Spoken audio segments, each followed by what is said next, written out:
ವಿಜಯಪುರದ ಮದೀನಾ ನಗರದಲ್ಲಿ ಭೀಮಾ ತೀರದ ಹಂತಕ ಬಾಗಪ್ಪ ಹರಿಜನ್ ಬರ್ಬರ ಹತ್ಯೆ ನಡೆದಿತ್ತು. ಆಟೋದಲ್ಲಿ ಬಂದಿದ್ದ 4-5 ದಾಳಿಕೋರರು ಪಕ್ಕಾ ಪ್ಲಾನ್ ಮಾಡಿ ಮಾರಕಾಸ್ತ್ರಗಳಿಂದ ಬಾಗಪ್ಪನ ತಲೆ, ಕೈಗೆ ಹಲ್ಲೆಗೈದು ಎಡಗೈ ಮತ್ತು ಮುಂಗೈಯನ್ನ ಕತ್ತರಿಸಿ ಸಂಬಂಧಿಕರ ಎದುರೇ ದುಷ್ಕರ್ಮಿಗಳು ಬರ್ಬರವಾಗಿ ಹತ್ಯೆಗೈದ್ರು. ಊಟ ಮಾಡಿ ವಾಕ್ ಮಾಡ್ತಾ ಇದ್ದಾಗಲೇ ಬಾಗಪ್ಪನನ್ನ ಕೊಲೆಗೈದು ಪರಾರಿಯಾಗಿರೋ ಹಂತಕರ ಪತ್ತೆಗೆ ಪೊಲೀಸರು ಮೊದಲು ವಿಶೇಷ ತಂಡ ರಚಿಸಿದ್ರು. ಅಂತೆಯೇ ಆ ದಾಳಿಕೋರರನ್ನ ಬಂಧಿಸಿದ್ದಾರೆ. ಆದರೆ ಬಾಗಪ್ಪ ಕೊಲೆ ವಕೀಲ ರವಿ ಹತ್ಯೆಗೆ ಪ್ರತೀಕಾರನ. ಭೀಮಾ ತೀರದ ಹಂತಕ ಬಾಗಪ್ಪ ಬರ್ಬರ ಹತ್ಯೆ ಪ್ರಕರಣದ ತನಿಖೆಯನ್ನ ಪೊಲೀಸರು ಹಲವು ಆಯಾಮಗಳಲ್ಲಿ ಕೈಗೆತ್ತಿಕೊಂಡ್ರು. ವಕೀಲ ರವಿ ಅಗರ್ಕೇಡ ಹತ್ಯೆಗೆ ಬಾಗಪ್ಪ ಕೊಲೆಯ ಮೂಲಕ ಪ್ರತೀಕಾರವೇ ಅನ್ನೋ ಆಂಗಲ್ನಲ್ಲಿ ಪೊಲೀಸರು ಮೊದಲು ತನಿಖೆ ಶುರು ಮಾಡಿದ್ರು. ಕೊಲೆಯಾಗಿರೋ ವಕೀಲ ರವಿ ಸಹೋದರ ಪ್ರಕಾಶ್ ಅಲಿಯಾಸ್ ಪಿಂಟ್ಯ ಮತ್ತು ಸಹಚರರಿಂದ ಕೃತ್ಯ ಅಂತ ಬಾಗಪ್ಪ ಪುತ್ರಿ ಗಂಗೂಬಾಯ್ ಗಾಂಧಿ ಚೌಕ್ ಠಾಣೆಗೆ ದೂರು ನೀಡಿದ್ದು, ಸದ್ಯ ಪಿಂಟ್ಯ ಮತ್ತು ಸಹಚರನ್ನ ಪೊಲೀಸರು ಬಂಧಿಸಿದ್ದಾರೆ. ಇತ್ತೀಚೆಗೆ ಬಾಗಪ್ಪ ರಿಯಲ್ ಎಸ್ಟೇಟ್ ವ್ಯವಹಾರಕ್ಕಿಳಿದಿದ್ದ. ಎಲ್ಲವನ್ನ ವಕೀಲ ರವಿ ಮೂಲಕ ನಿರ್ವಹಣೆ ಮಾಡುತ್ತಿದ್ದ. ಆದರೆ ರವಿ ಬಾಗಪ್ಪ ಮಧ್ಯೆ ವ್ಯವಹಾರದಲ್ಲಿ ಒಡಕು ಮೂಡಿತ್ತು. ಆಸ್ತಿಯಲ್ಲಿ 50% ಬೇಕೆಂದು ಬಾಗಪ್ಪ ಕೇಳಿದ್ದ. ಇದಕ್ಕೆ ವಕೀಲ ರವಿ ಒಪ್ಪಿರಲಿಲ್ಲ. ಇದಿಷ್ಟೇ ಅಲ್ಲ, ಕೆಲವೇ ತಿಂಗಳಲ್ಲಿ ಭಾಗ ಕೊಡೋದಕ್ಕೆ ನಿರಾಕರಿಸಿದ ವಕೀಲ ರವಿಯ ಹತ್ಯೆ ನಡೆಯಿತು. 5 ತಿಂಗಳ ಹಿಂದೆ ಕಾರು ಹರಿಸಿ ವಕೀಲ ರವಿ ಹತ್ಯೆ ಮಾಡಲಾಗಿತ್ತು. ಕೆಲ ಹುಡುಗರ ಮೂಲಕ ಕಾರು ಹರಿಸಿ ವಕೀಲನ ಕೊಲೆಯಾಗಿತ್ತು. ಇದೇ ಕೇಸ್ನಲ್ಲಿ ಬಾಗಪ್ಪ ಸಹಚರರು ಅರೆಸ್ಟ್ ಆಗಿದ್ರು. ಇನ್ನು ಆರೋಪಿಗಳು ಜೈಲಲ್ಲೇ ಇದ್ದಾರೆ. ಬಳಿಕ ವಕೀಲ ರವಿ ತಮ್ಮನಿಂದ ಅಣ್ಣನ ಕೊಲೆಗೆ ಸೇಡಿಗಾಗಿ ಪ್ಲಾನ್ ನಡೆದಿತ್ತು. ಪ್ಲಾನ್ ಮಾಡಿ ಪಿಂಟ್ಯ ಮತ್ತು ಗ್ಯಾಂಗ್ನಿಂದ ಕೊಲೆ ಸ್ಕೆಚ್ ಹಾಕಲಾಗಿತ್ತು. ಪಿಂಟ್ಯ ತನ್ನ ಸಹಚರರೊಂದಿಗೆ ಬಾಗಪ್ಪನ ಹತ್ಯೆಗೈದಿದ್ದಾನೆ. ಪಿಂಟ್ಯ ಇದೇ ಮೊದಲ ಬಾರಿಗೆ ಅಪರಾಧ ಕೃತ್ಯದಲ್ಲಿ ಭಾಗಿಯಾಗಿದ್ದು, ಉಳಿದ ಆರೋಪಿಗಳು ಈತನಿಗೆ ಸಾಥ್ ಕೊಟ್ಟಿದ್ದಾರೆ. ಹಣದ ವಿಚಾರದಲ್ಲಿ ಬಾಗಪ್ಪ ಹತ್ಯೆ ನಡೆದಿರುವ ಶಂಕೆ ವ್ಯಕ್ತವಾಗಿತ್ತು.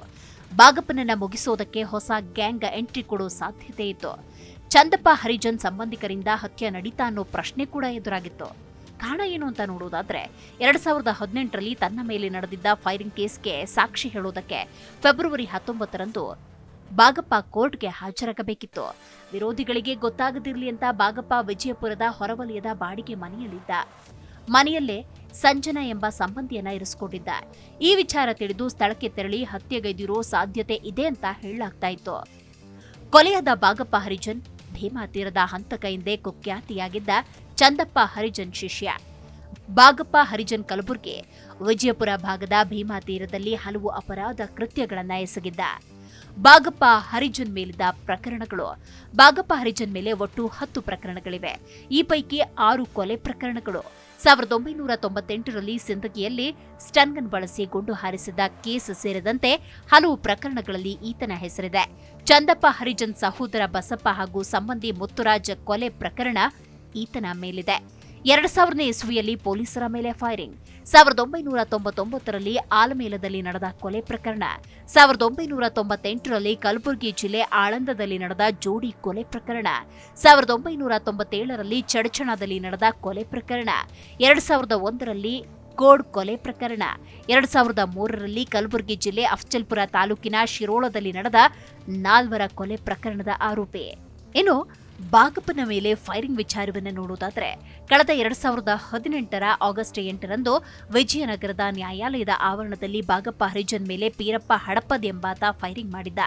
ಚಂದಪ್ಪ ಹರಿಜನ್ ಸಹೋದರನ ಪುತ್ರ ಭೀಮಸ್ಯ ಹಾಗೂ ಇತರರು ಪೀರಪ್ಪ ಹಡಪದ್ಗೆ ಬಾಗಪ್ಪ ಕೊಲೆಗೆ ಸುಪಾರಿ ನೀಡಿದ್ರು. ಪ್ರಕರಣದ ವಿಚಾರಣೆಗೆ ಬಾಗಪ್ಪ ಹರಿಜನ್ ನ್ಯಾಯಾಲಯಕ್ಕೆ ಬಂದಿದ್ದ ವೇಳೆ ಗುಂಡಿನ ದಾಳಿ ಕೂಡ ನಡೆದಿತ್ತು. ಬಳಿಕ ಹೈದರಾಬಾದ್ನಲ್ಲಿ ಚಿಕಿತ್ಸೆ ಪಡೆದು ಬಾಗಪ್ಪ ಹರಿಜನ್ ಗುಣಮುಖನಾಗಿದ್ದ. ಜಿ ಕನ್ನಡ ನ್ಯೂಸ್ ಈಗ ನಿಮ್ಮ ಮನೆಯಲ್ಲೇ ನೋಡಿ. ಎಲ್ಲ ಕೇಬಲ್ಗಳಲ್ಲಿ ಈಗ ಲಭ್ಯ.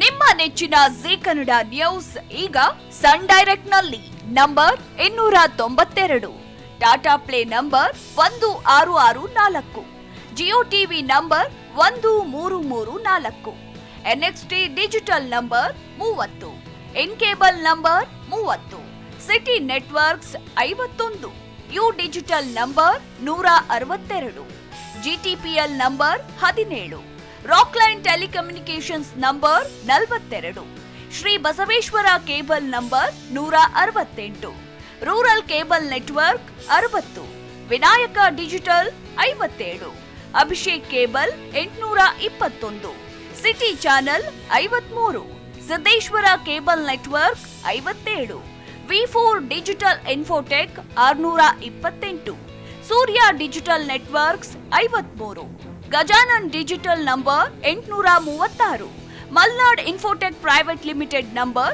56, Metrocast number 830, victory digital number 167ರಲ್ಲಿ ನೋಡಿ ಆನಂದಿಸಿ.